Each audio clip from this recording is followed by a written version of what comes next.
우리 한번 따라합시다. 나는 여호와를 알지 못한다. 네. 모세는 하나님의 사명을 받았습니다. 하나님이 찾아오셨죠.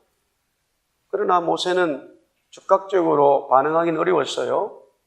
우리가 다 모세뿐만 아니라 누구에게나 마찬가지겠죠. 그러니까 하나님께서 모세에게 이런저런 능력과 현상을 보여주면서 내가 너와 함께 하마 말씀하셨어요. 그러니까 모세가 가지고 있는 이 지팡이가 모세의 지팡이가 아니라 성경은 말하기를, 하나님은 말하기를 하나님의 지팡이다.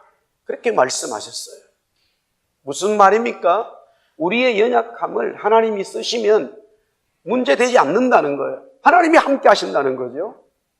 우리의 삶에 있는 모든 것들이 부족하고 연약하지만 하나님의 손에 잡혀버리면은 하나님의 능력이 된다는 거죠. 이제 모세는 하나님이 그렇게 해주시니까 사명에 대해서 거부할 수가 없어요.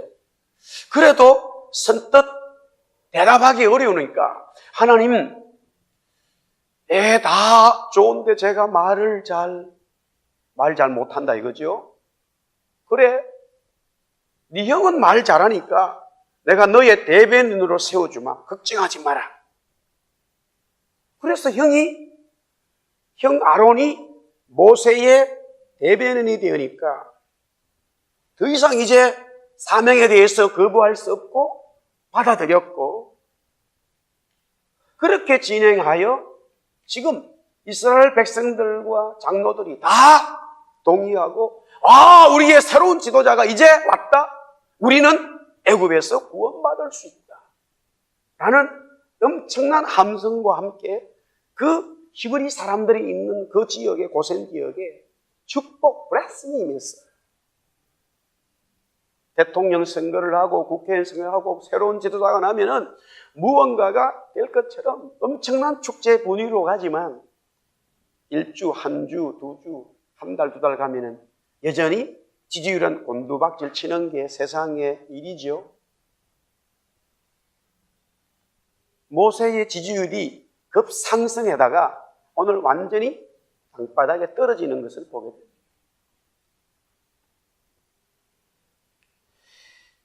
자, 모세가 그렇게 하나님의 사명을 받고 진행하니까 너무 일이 잘 풀리는 거예요. 그래서 형과 함께 바로에게, 이집트 황제에게 서게 되어집니다. 하나님이 어떤 분이신지, 하나님이 왜 나에게 말씀하셨는지, 하나님이 나에게 어떤 능력을 주셨는지, 왜 우리 민족이 여기에 살아야 되는지, 아니면 여기를 떠나야 되는지 분명히 말씀했기 때문에 그 이야기를 담대히 황제에게 하게 됩니다. 당연히 모세의 입장은 하나님이 자기에게 능력을 주셨고 사명을 주셨기 때문에 그렇게 말하면 황제가 당연히 그래, 네가 믿는 하나님이 진짜 하나님이야, 백성들 데리고 가, 이렇게 말할 줄 알았는데 전혀 다른 정반대의 상황이 벌어지고 말았습니다. 한마디로 말하면 모세는 실망하게 되어지지요. 좌절하게 됩니다. 좌절과 실망이 진행되니까 그것으로 끝나는 것이 아니라 하나님께 대한 항변으로 이어졌습니다. 우리가 말씀을 읽었습니다만 다시 한번 출애굽기 5장 오늘 본문 22절, 23절 다시 한번 같이 읽어보겠습니다. 한번 읽어볼까요? 시작. 모세가 여호와께 돌아와서 아뢰되 주여 어찌하여 이 백성이 학대를 당하게 하셨나이까? 어찌하여 나를 보내셨나이까? 내가 바로에게 들어가서 주의 이름으로 말한 후로부터 그가 이 백성을 더 학대하며 주께서도 주의 백성을 구원하지 아니하시나이까? 22절, 23절에 모세가 하나님께 대한 항변의 말씀이 있어요. 이것을 보면은 두 가지의 내용이 들어있어요. 모세가 실망이 되어지면서 하나님 앞에 항변한 그 내용이 두 가지인데, 첫 번째는 사명에 대한 항변이에요. 오늘 여기 22절 보세요. 22절에 보면은 어찌하여 나를 보내셨나이까? 우리 한번 따라 합시다. 어찌하여 나를 보내셨습니까? 모세가 하나님에게 어찌해 나를 보내셨어요? 이 말은 사명에 대한, 미션에 대한 의심을 가지게 된 거예요. 40년 왕궁의 훈련을 받고요, 40년 광야의 처절한 삶에서 훈련도 받고요, 성령님의 임재도 경험했지만 또 하나님의 능력이 모세에게 있잖아요. 그러나 한순간에 무너져 버리는 거예요. 한순간에 무너져 버려요.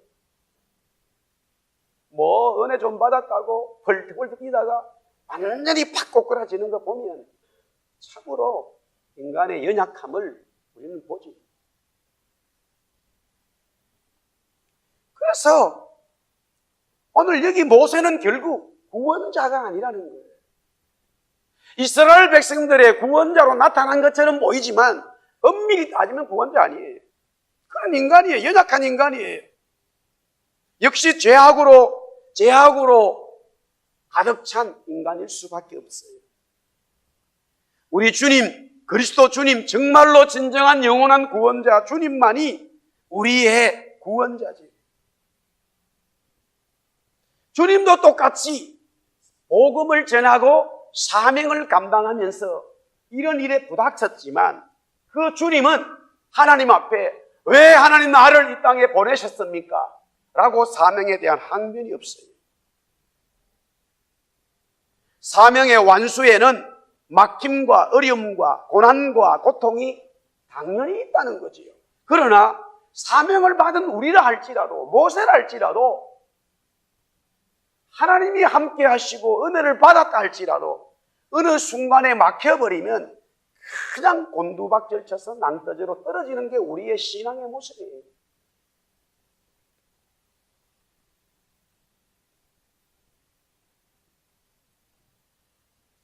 그 다음에 두 번째 23절의 말씀에 보면은 무엇이 실망이 되었냐? 우리 한번 따라합시다. 주께서 주의 백성을 구원하지 아니하시나이다.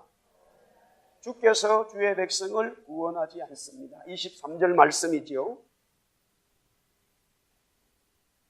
모세는 하나님의 이스라엘에 대한 구원에 대해서 항변합니다. 본인이 사명을 감당 못하겠다는 것은 본인의 문제로 가요. 만약에 하나님이 주신 사명을 감당하지 않잖아요? 하나님 다른 사람 세우면 되는 거예요. 모세가 정말로 사명 감당하지 않겠다고 거부해버리지 않습니까? 제2의 모세 다른 사람을 세우면 그만인 거예요. 착각하면 안 되죠. 그런데 내가 사명을 감당하는 이 은혜가 떨어진과 동시다발적으로 함께 붙어서 나오는 게 뭐냐면 하나님에 대한 존재를 의심하는 것이 불신앙이 있어요. 우리 모두에게 마찬가지입니다. 주께서 주의 백성을 구원하지 않는다는 거예요. 하나님이 구원자가 아니라는 거죠. 하나님이 구원자가 아니면 하나님은 하나님으로서 스스로 있는 자의 존재 가치가 사라져버리는 거예요. 하나님께서 모세에게 스스로 있는 자라라고 말한 것은 구원자를 이야기하는 거예요. 영원부터 계셨기 때문에 그분이 우리를 구원하겠다고 하는 이야기였습니다.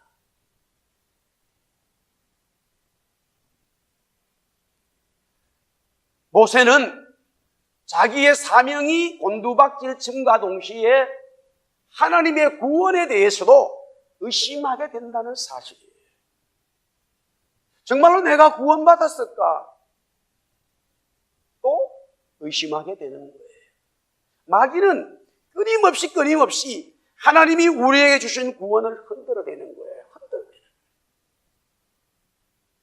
그러니까 무슨 표 받듯이 내가 구원받은 날짜가 이 날이다 그렇게 확인되면 그때부터 뭐 진짜 구원받은 줄 알고요. 그게 구원파예요. 그게 구원파라. 구원에 대해서 하나님의 입장에 생각하는 게 아니고 내 감정과 내 입장에서 구원을 얘기해 뿌리는 거예요. 얼마나 인본주의적인 생각들인지 모릅니다. 하지만 우리의 구원자 예수님은 십자가에서 심한 고통과 모욕을 당하고 끝내 죽음으로 가는 길목에서도 하나님의 구원을 의심하지 않았습니다. 하나님의 구원을 의심하지 않는 것은 하나님 자신을 의심하지 않는 것이고 하나님의 구원을 인정하는 거죠. 그렇기 때문에 예수님은 자신이 십자가의 죽음에서 하나님께서 그렇게 자기를 내몰아 준 그런 상황이 왔음에도 불구하고 여전히 구원자 하나님을 찬송하고 찬양했어요. 하나님의 이름을 높였어요. 하나님의 구원의 끝까지 예수님은 동참하는 거죠. 모세가 위대한 이스라엘의 지도자인 것처럼 보이지만 내용을 따지고 보면은 너무나 연약하게 짝이 없는 초신자 수준밖에 안 되는 거예요. 어느 순간. 사명을 의심하지요? 하나님의 구원에 대해서 의심이 드는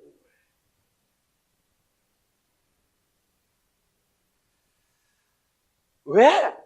왜 모세가 자기에게 주어진 하나님으로부터의 사명이 의심이 들고 항변이 되어지고 또 구원자 하나님에 대한 그 물음이 생겼느냐? 걸림돌이 생겼어요. 걸림돌. 문제가 있는 게 있기 때문에 그런 일이 일어났지. 아무런 문제가 없는데 그렇게 얘기할 일이 없지요. 오늘 여기 걸림돌은 본문에 3가지가 나와요. 그 첫 번째는 우리가 2절 말씀을 먼저 한번 보겠습니다. 2절. 다 같이 읽어볼까? 2절 다 같이 시작. 바로가 이르되 여호와가 누구이기에 내가 그의 목소리를 듣고 이스라엘을 보내겠느냐? 나는 여호와를 알지 못하니 이스라엘을 보내지 아니하니라. 나는 여호와를 알지 못합니다. 또 이스라엘을 보내지 않겠다. 지금 여기에 나와 있는 이집트의 황제는 모세와는요 직접적인 관련이 없어요. 무슨 얘기냐면 모세가 양자가 되었지만 바로 공주의 딸이었고 그 황제는 아들이 없었어요. 그래서 40살 때까지 거기 살았는데 이집트의 왕자로 왕권의 암투가 일어났어요. 생각해 보세요. 사람 하나 죽였다고요. 모세가 40년 전에 왕자로서 도망해야 될 이유가 없어요. 옛날 그 고대의 왕권 정치에 사람 뭐 수십 명, 수백 명, 수천 명 저기도요. 왕들은 꼼짝 하나 안 해요. 아니, 그것도 무슨 뭐, 그렇게 많이 죽은 것도 아니고 1명 죽였는데. 그것 때문에 도망가야 되는 이유가 아니죠. 왜? 정치적인 암투가 벌어졌기 때문에 서로 꼬투리를 잡는 거예요. 그래서 옳고 잘 됐다 싶어가지고 모세가 그렇게 한 사람을 죽여버리니까 히브리 민족을 뭐 살린다고. 그것이 꼬투리가 되어가지고 정치적으로 모함이 되어버린 거죠. 그래서 어쩔 수 없이 도망치게 된 겁니다. 상황이. 하나님이 또 모세에게 말했어요. 모세야 두려워하지 마라. 너하고 정치적인 암투가 있어서 너를 죽이려고 했던 황제는 죽었다. 이제 마음 놓고 가라. 그래서 모세가 온 거예요.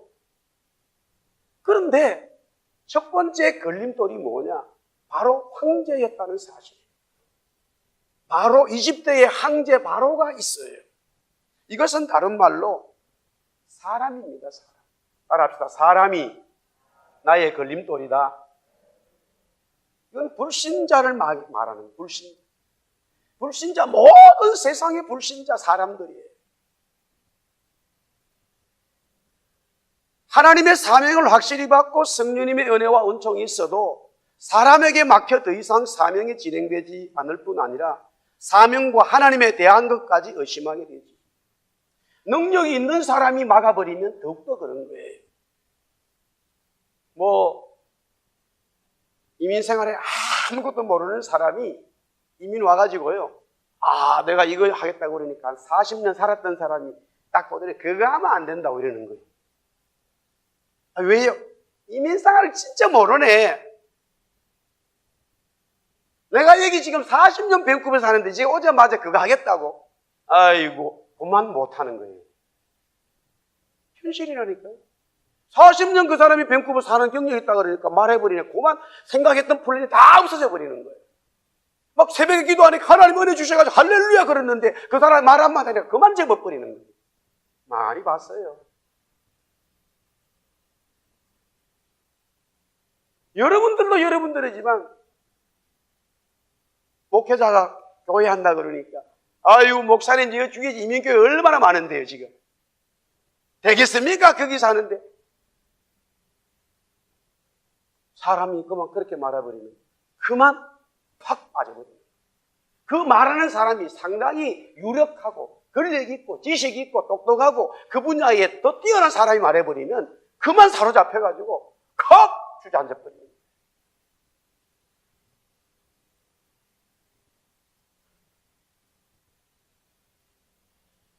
예수님이 말씀을 전하고 사명 감당할 때예요. 바리새인들, 서기관들 정말 엄청 똑똑한 사람들이에요. 그들이 와서 꼬투리를 계속 잡아요. 그러나 예수님은 상관하지 않으시고 자기의 사명을 감당하는 거예요. 그러나 바로는 황제가 그 말 딱 해버리니까 그냥 팍 주저앉게 되는 거죠. 하나님을 보고, 우리 한번 따라합시다. 하나님을 보고 사람을 보자. 항상 이 순서가 바뀌면 안 돼요. 하나님을 사랑하고 이웃을 사랑하고 하나님을 보고 하나님 나라 위에 살고 이 땅에서 임하고 역사. 항상 성경은 창세기부터 계시록까지 그 순서를 한 번도 바꾸질 않아. 아주 성경이 바꾸질 않는데 자꾸 우리가 바꾼다니까요. 저와 여러분이 자꾸 바꿔. 성경을 한 번도 바꾸질 않아요. 여러분이 하나님 앞에 역사적으로 은혜를 받고자 하면 하나님 만나면 다 끝나버리는데 하나님 보기 전에 자꾸 사람이 먼저 보이네? 확 은혜가 막히는 거지. 현실입니다. 두 번째 걸림돌은 우리 오늘 본문 10절에서부터 18절 읽었습니다마는 우리 한번 따라합시다. 더 나빠진 환경. 오늘 내용을 쭉 아주 자세히 설명을 해요. 벽돌을 굽는데 벽돌 속에다 이제 벽돌이 흙입니다. 흙으로 굽는 거예요. 근데 그 속에다가 그러니까 집인데 이게 풀 같은 거예요. 건초 같은 풀을 집어넣고 같이 흙을 이렇게 이제 구워서 벽돌로 만드는데 이게 아마 이제 단단해지는 어떤 그 접착제를 한다고 해요. 그러니까 바로가 모세로부터 그 얘기를 듣고 나니까 이놈들이 사람이 많아졌더니 일 안 하려고 지금 그러는구나. 그렇게 말해요 오늘 성경에. 그러니까 그래 하고는 바로 황제가 명령을 더 세게 내려버리는 거예요. 어떻게 했느냐면 집은 주지 아니하고 똑같은 물량을 가져오라는 거예요. 벽돌을 굽는 똑같은 물량을 가져오라는 거예요. 예를 들어서 하루에 자금량이 100개를 벽돌을 만들었다면 전부 다 애굽의 그 지휘관들이나 모든 지도자들이 이 이스라엘 백성들이 노예로 있으니까 집을 다 갖다 줬어요. 그러면 그냥 갖다 준 집 가지고 벽돌을 꾸면 되는 거야. 그래서 100개가 나왔는데 집을 주지 않으면서 100개를 만들어 그러니까 집이 없어요. 집 구한다고 불구한다고요. 온 애굽을 다니다 보니까 도저히 100개를 만들 수가 없네. 현실적으로 물량을 못 맞추게 된 거예요. 그렇게 되니까 바로가 그것을 노리면서 그 물량을 맞추지 못하면은 완전히 그냥 인간 취급하지 말라는 거예요. 그러니까 그 중간에 일을 맡은 지도자들이 애굽 지도자들이 완전히 그냥 이스라엘 백성들 학대의 학대가 돼버린 거예요. 환경이 더 나빠져 버렸어요. 인간은 환경에 좌우된다 그런 말이 있잖아요. 그러나 성경은 따라합시다. 성경은 말하기를, 따라서 성경은 환경에 좌우되지 않는다. 성경은 말해요. 여러분들 좌우되죠. 저도 좌우돼요. 그래서 성경은 좌우되지 않는다고 그러는 거예요. 그러니 우리가 믿음이 없는 거예요. 창세기부터 계시록까지 이 환경은, 모든 상황은 하나님 만드시고 주관한다는 거예요. 그래서 예수님이 오셔서 물 파도치는 거 잔잔케 하시고 병도 고치시고 뭐 하나님 하시는, 그걸 제자들에게 너희는 믿어라 믿어라 믿어라 계속 말씀하는 거예요. 그러나 현실적으로 우리가 참 받아들이기 어렵죠. 우리의 구원자 예수님은 영원한 왕으로 이 땅에 오실 때 마구간이라는 환경에 태어나셨어요. 또 그의 집은, 아버지는 목수였기 때문에 목수를 했어요. 그리고 사명을 감당할 때는 광야의 삶이라 자기 머리 둘 곳이 없다는 거예요. 결국 또 죽으면 십자가로 죽었네. 그 예수의 환경이라고 하는 것은 완전히 왕이에요. 어차피 이 땅에 와서 그리스도가 하나님의 사명자로 사명을 감당해야 되는 하나님께서는 호텔에서, 왕궁에서 태어나게 하고 좋은 아버지 밑에 있게 할 수도 있어요. 전혀 아니에요. 그 말은 역설적으로 하나님은 환경에 의해서 움직이는 분이 아니라는 거예요. 우리는, 사람은 환경을 태워준 거예요. 근데 또 그 환경의 영향을 받아요. 우리 어릴 때 아주 일찍이 이렇게 부모님들이 눈을 뜬 사람들은요, 초등학교 때 막 대구로, 서울로 자기 애들을 전학시켰어요. 그리고는 그때부터 논 팔고 막 밥 팔고 소도 팔고 팍팍 등록금을 보내줬어요. 그러다가 조금 늦게 뛴 사람은 이제 애들이 중학교 다닐 때가 보냈단 말이에요. 그래가지고 정말로 서울에서 뭐 고등학교 나오고 이래가지고 막 인류대학 가는 애들이 있어요. 분명히 중학교 때는 공부를 못했거든요. 그 실력으로는 지방대학 가기도 어려운데 서울 가더니 환경이 달라지지 막 확 공부를 하게 됐다. 그런 게 많아요.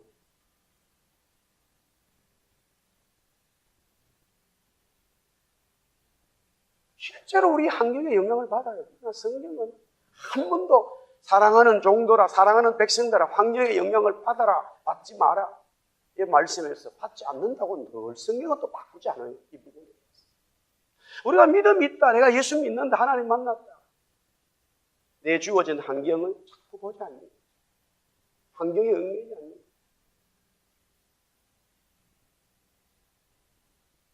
지금 전 세계의 복음의 역사를 하나님께서 이제 하시는데, 우리 한국 교회가 많이 타락했지만 그래도 하나님은 우리 한국 교회에 희망을 가지고 계세요.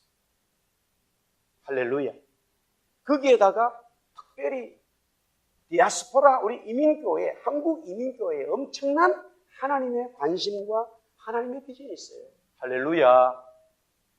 왜 그런지 아세요? 지금 여기 우리가 캐나다 밴쿠버에 살고 있는데 여기를 봐도요, 풀타임으로 선교사를 가는 것이나 파트타임을 가더라도 이 사람들이 요구되어지는 그 환경에 다 맞아야 돼요. 그게 안 맞으면 선교를 보내질 않아요. 그 한 예로 뭐 보험이 다 돼야 되고요. 거기 뭐 살 수 있는 생활비가 다 돼야 되고, 그걸 다 만들어서 가져오라는 거야.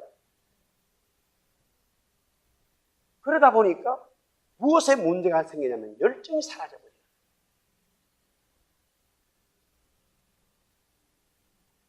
그런데 문제는 왜 그렇게 되냐면은 털거덕 갔는데 사고가 생겼네요.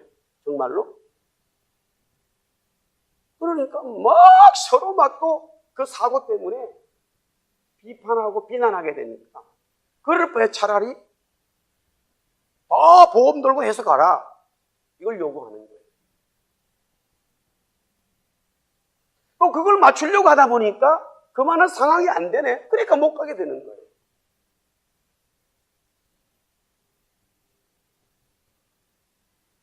보니까 지금 이라크 뭐 저런 데는 다 백인들 없어요, 없어.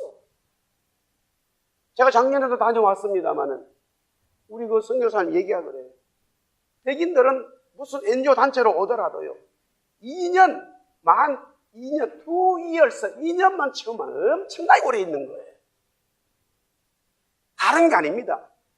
본부에서나 본인이 환경에 대한 점검이 되지 않으면 안 하기 때문에 하나님이 왜 우리를 쓰시느냐? 주먹구구시로 막 가는 거예요. 그냥 할렐루야. 그 역사가 있다니까요. 이 사람들은 막 줄을 서서 계속 기다려요. 2시간 이렇게. 우리는 급해서 못 기다려요. 그런 사람을 쓴다니까. 지금 죽어가는 영혼이 얼마나 급한데 줄 서 있다가 언제 구원시키냐고요. 우리의 모든 환경이 나쁘다 좋다를 우리가 결정하는 게 아니라 하나님께 달려있다고 하는 그것이 중요한 거예요. 세 번째 마지막 걸림돌은, 설명을 드리기 전에 모세가 사람이라고 강력한 황제, 왕이라고 하는 그 사람의 반대에 부닥치니까 자기의 사명이 주저앉고, 또 환경이 이스라엘 백성 환경이 자기의 일로 인해서 자기가 사명 감당하는 것 때문에 더 나빠져 버렸어요. 만약에 좋아졌다면 막 더 신이 날 텐데 그 자기가 사명 감당하기 전보다 더 상황이 나빠지니까 자기로서는 견딜 수가 없어요. 이거는 지도자가 되지 않으면요, 이해하기 어려워요. 적은 일이든 큰 일이든 내가 책임을 져야 되는 입장에서 책임을 지고 나서 상황이 더 좋아지면 감사하고 찬송할 수 있는데 상황이 더 나빠져 버리면 그 지도자의 마음은 정말로 죽고 싶다니까요. 다 백성들이, 교회 교인들이, 그 공동체의 구성원들이 새로운 지도자가 옴으로써 그 환경이 바뀌기를 기대하고 있단 말입니다. 그렇잖아요.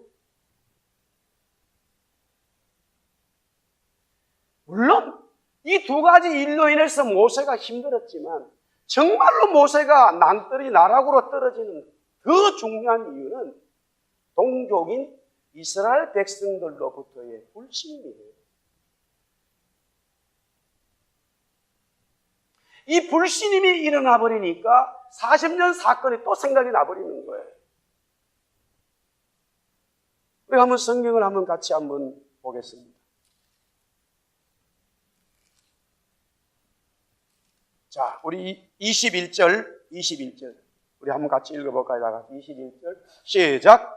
그들에게 이르되 너희가 우리를 바로의 눈과 그의 신하의 눈에 미운 것이 되게 하고 그들의 손에 칼을 주어 우리를 죽이게 하는도다. 여호와는 너희를 살피시고 판단하시는구나. 정말로 이 말은 너무 힘든 말이 되어버려요. 이스라엘 백성들이 뭐라고 얘기하냐면 거기에 중간에 각 지도자들입니다. 결국 그들이 대변한 거지요. 지금 전체 상황이 그렇게 돼버리는 거예요. 모세보고 그렇게 말하는 거예요. 당신은 정말로 하나님의 원하는 판단으로 왔느냐 이거예요. 하나님의 응답을 받았냐 이거예요. 아니지 않냐 지금 상황이. 우리가 지금 당신 때문에 죽게 돼버렸다. 세 번째 걸림돌은 동족이에요. 이거를 우리 영적으로 보면 믿는 자가 믿는 자를 실족시키는 거예요. 예수님의 사역도 마찬가지예요. 진짜 예수님이 마음 아프게 된 것은 뭐냐? 고향 사람들이 배반하죠. 인정하지 않죠. 하나님의 성경을 가르친다고 하는 이스라엘 백성의 지도자들이 자기를 인정하지 않죠. 또 그래도 뭐 괜찮다고 봐요. 그러나 3년 동안 정말로 무식하고 배우지 못한 그들을 자기의 제자로 삼으셔서 먹고 자고 생활하면서 하나님의 나라와 그리스도의 나라를 복음을 가르쳤는데 자기를 팔아먹죠. 팔아먹었어요. 저주했죠. 도망갔죠. 사명 버렸어요. 제자들입니다. 자기와 함께 3년 동안 생활했던 사람들이에요.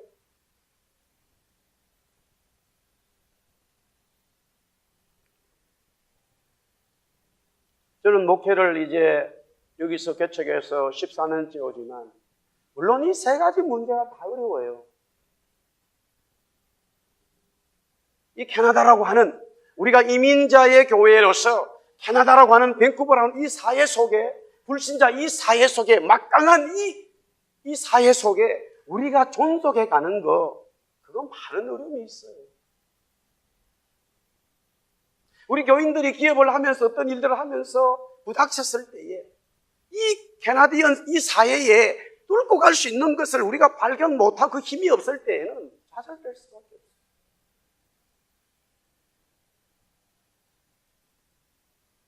이 백인 사회에 잡고 있는 이들의 힘 아무도 할 수가 없어요. 제가 초창기 때 와가지고 전에 몇 번 이야기한 적이 있습니다만 태권도 사범으로 오신 분이 있어요. 뭐 제가 이야기하면 다 알만한 분인데 우리 한국의 태권도가 이제 전 세계 태권도가 올림픽도 되고 이러면서 코치 감독으로 막 가가지고 이제 각 나라에서 받아들이잖아요. 그래서 어떤 분도 여기 와서 태권도로 정부에서 캐나다 정부에서 초청해가지고 정부에서 영주권을 주고 여기 살게 됐단 말이에요. 이분이 이제 태권도 사범으로 쭉 생활하다가 물론 신앙생활을 했지만 하나님의 은혜를 받고 이제 나중에는 선교사가 됩니다만 그 태권도 선교를 이렇게 태권도 선교라고 태권도를 운영을 했어요. 그러면서 여기 밴쿠버에 이렇게 초창기 이민자가 살아 이렇게 쭉 가는데 우리 한국의 이 섬유가 대단히 이제 발전이 되잖아요. 문단이. 그래서 그거를 이제 초창기 때입니다. 뭐 하여튼 본인이 이제 그 이야기를 했으니까. 그래가지고 그거를 이렇게 한국에 연결해가지고 이제 수입을 해서 파는데 그게 솔솔솔 잘 팔리는 거예요.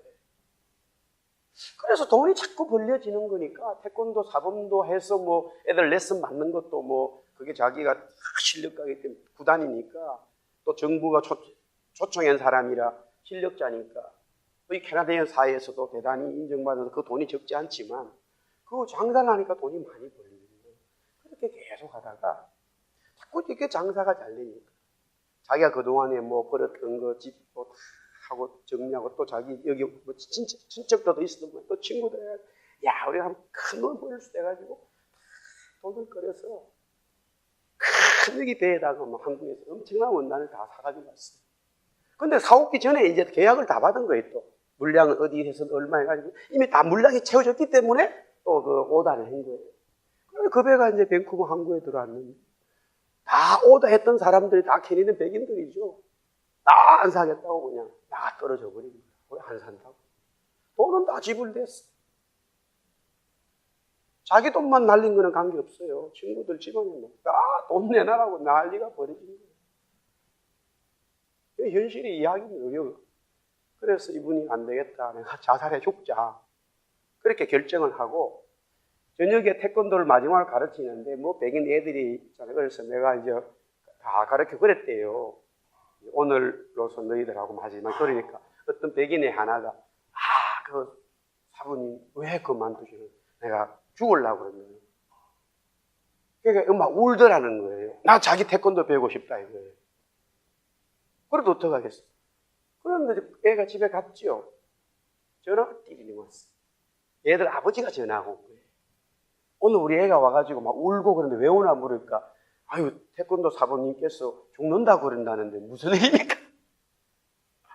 우리 애가 태권도를 배우기를 원하는데 나 죽으려고 그런다고.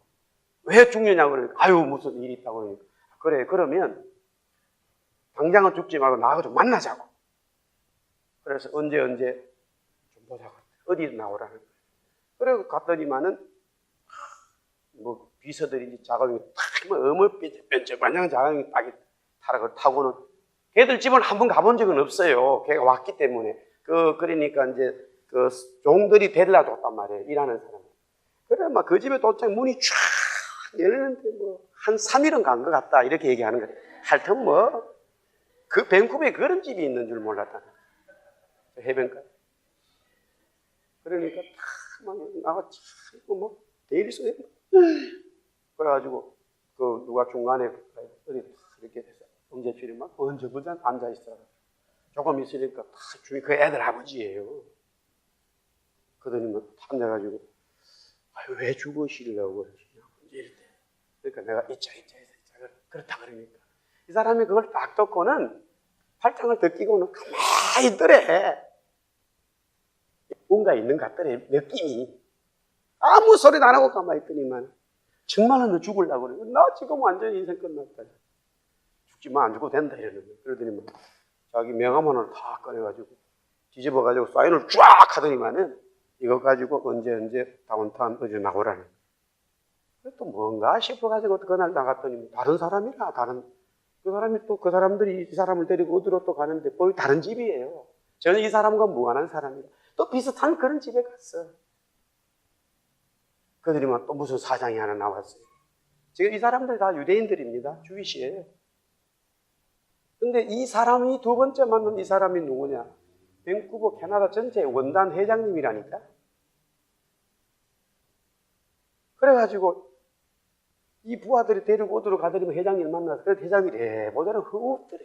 그 따라오라 그더니 저 어디 가니까 문을 여는데 그 원단이 꽉 찼더라는 거예요. 내용인즉 너가 조그만하게 그로서리처럼 원단 팔 때는 내가 잘 살아라고 가만히 뒀다는 거예요. 그런데 네가 나를 공격을 해. 이래가지고 다 망쳐버리게 됐다는 거예요. 이 사람들이 다 오던 쌤 자기 부하들이야. 다 직원들이야.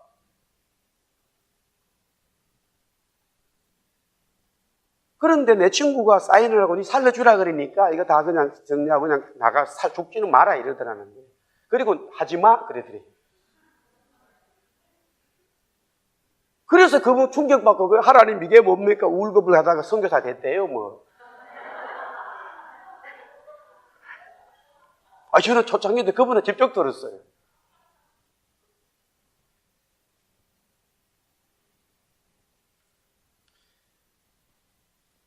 우리는 후발주자로서 우리가 알지 못하는 백인 사회에 주류 사회 그 사람들이 있어요. 막강한 인간의 사람들이 있어요. 또 이 환경 우리가 마음대로 할 수 없어요. 제가 지난주 금요일 날인가 설교를 하는데 요새 우리가 그 욥에 대해서 말씀을 나누잖아요. 영어가 J-O-B예요. 잡이잖아요. 잡서잖아요. 내가 그렇게 어떻게 직업하고 욥이로 갔다 그러니까 집에 와서 우리 아들한테 고사리 먹었어요. 잘 들었어요. 그 잡이 그렇게 발음하면 안 돼. 욥을서 다르다는 거예요. 그 잡과 똑같은 스펠링이지만 발음이 다르대요. 제가 책 안 보고 얘기하고 있어요. 그래서 몰랐다니까요. 똑같은 제욥이니까 그냥 잡이라고 읽었어요 나는. 그런데 성경의 욥은 잡을스라 읽고 우리가 말하는 제욥은 잡으로 읽는 거예요. 조브라고 읽는다는 거예요. 다르대 발음이. 또 나도 캐네디언인데 아무 필요 없는 캐네디언이에요. 아무 능력도 없어. 그래도 모세는 이겨나갈 수가 있었어요. 그러나 그의 마음에 실망과 좌절로 꽉 차게 되어버린 것은 동족의 말 한마디. 당신이 언제 우리의 지도자냐? 하나님은 정말 응답 받았냐? 여호와는 너희를 살피시고 판단하실 원하노라. 하나님이 판단해서 이렇게 되었느냐? 그렇게 물으니까 그만 모세는 확 쪼그라들어 버린 거예요. 사랑하는 성도 여러분, 우리의 신앙이 어디에서 막힌지 아십니까? 물론 첫 번째, 두 번째 단계, 내가 예수를 처음 믿을 때요. 원래부터 예수 믿은 사람은 관계없어요. 처음 시작하는 사람들 중에 예를 들어 친구라든가 가족들이 막 사람들이 막어요. 그래도 막 단디 교회 나가거든. 그 다음에 두 번째, 막 환경이 직장의 환경, 상황들, 시간들이 안 돼도 막 교회 다녀요. 예수 믿어. 그래, 열심히 하다가 어느 순간에 교회를 그만두는 사람들 많이 보거든요. 왜 그런지 아세요? 교회 안에 사람 만나가지고 실망한 거예요, 전부.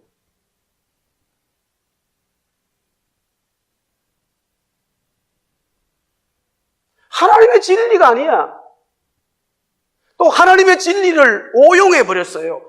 이 사람들의 이야기가 틀린 말이 아니라니까요. 만약에 거짓을 얘기했다면 그건 더 나쁘지만 그렇지 않은 진실된 이야기라. 지금 이스라엘의 모든 백성들과 지도자들이 모세에게 당신 정말로 응답받았냐고 물어볼 수 있죠. 그러나 지금 그렇게 물어서는 안 돼요. 모세에게 그렇게 물어서는 안 돼요. 이스라엘들이 정말로 하나님을 믿고 구원을 원한다면 모세가 하나님의 사명으로 왔기 때문에 바로가 맞고 우리가 힘들어도 우리의 구원자 하나님은 살아있기 때문에요. 우리 같이 기도하고 나갑시다. 이렇게 나와야 돼요. 그러면 힘이 빡 솟는데 할렐루야. 그렇잖아요.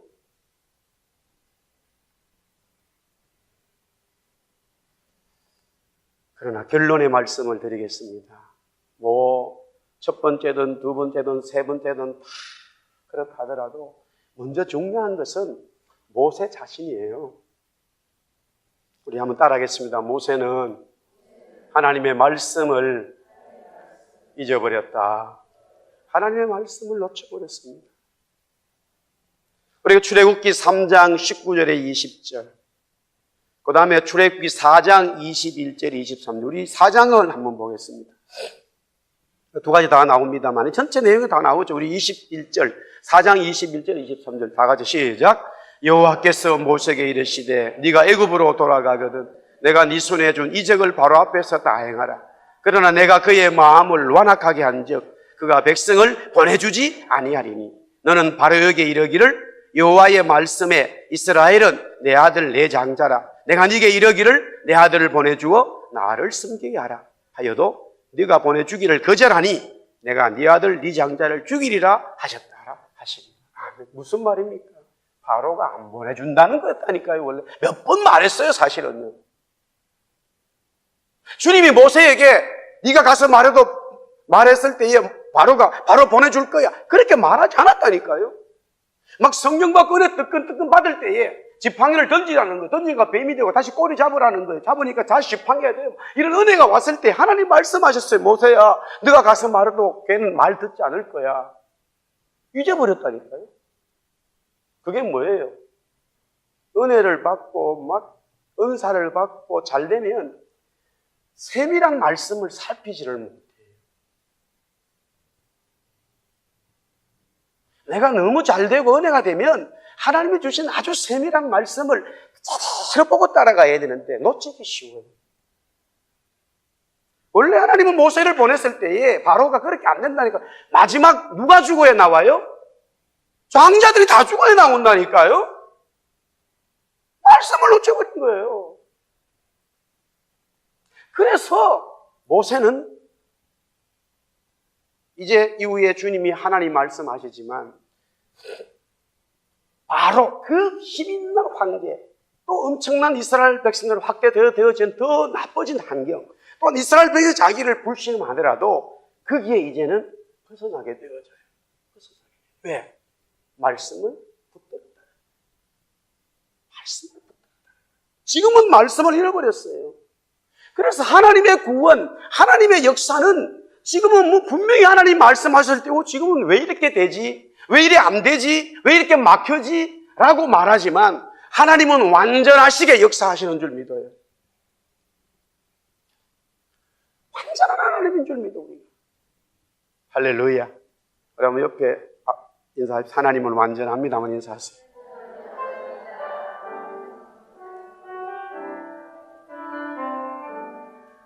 지금은 환경과 막강한 황제와 백성들의 신음을 받지 못하는 천황한 시대가 됐지만 하나님의 말씀을 잃어버렸기 때문에 그래 된 거예요. 하나님 말씀 붙들으면 다시 하나님이 역사하시죠. 하나님은 완전하시고 의의 길로 나를 인도하여 주시는 분인 줄 믿습니다. 제가 한번 이 찬양하고 우리 같이 한번 하면 좋겠어요. 완전하신 나의 주 의의 길로 날 인도하소서. 행하신 모든 일 주님의 영광 다 경배합니다. 예배합니다. 찬양합니다. 주님만 날 다스리소서. 예배합니다. 찬양합니다. 주님 홀로 높임 받으소서. 할렐루야. 무슨 말을 찬양합시다. 완전하신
찾아갈까요? 우리 350분. 한동안 승리하기를 주의 이름으로 축복합니다.